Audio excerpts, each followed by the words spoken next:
Dominicains au Rwanda. Méditation du 31e mercredi du temps ordinaire.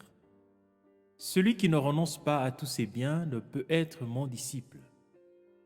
Chers frères et sœurs, loué soit Jésus à jamais.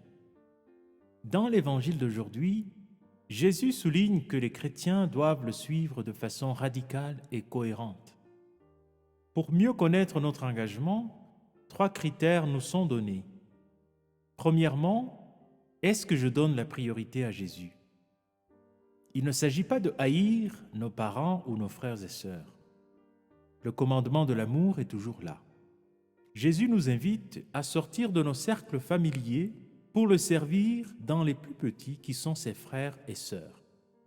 Par exemple, certaines personnes ont tout quitté pour faire preuve de solidarité avec les pauvres, d'autres ont quitté leur pays et leur famille pour vivre avec les peuples sous-développés.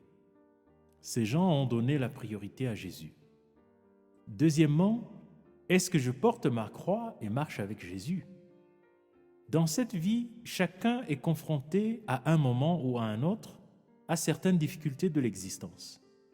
Problèmes de santé, séparation, chômage, soucis pour les proches, etc.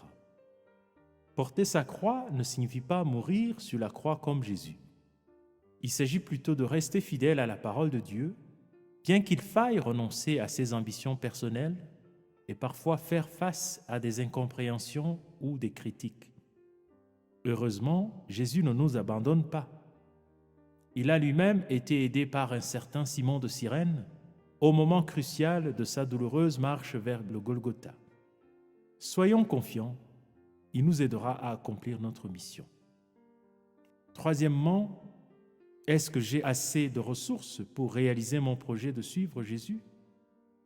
Malheureusement, de nombreux chrétiens ne sont pas prêts à affronter les conséquences de leur engagement.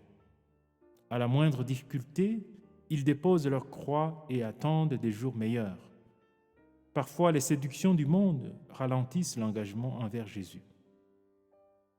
Frères et sœurs, Jésus nous dit qu'avoir l'intention de servir Dieu ne suffit pas.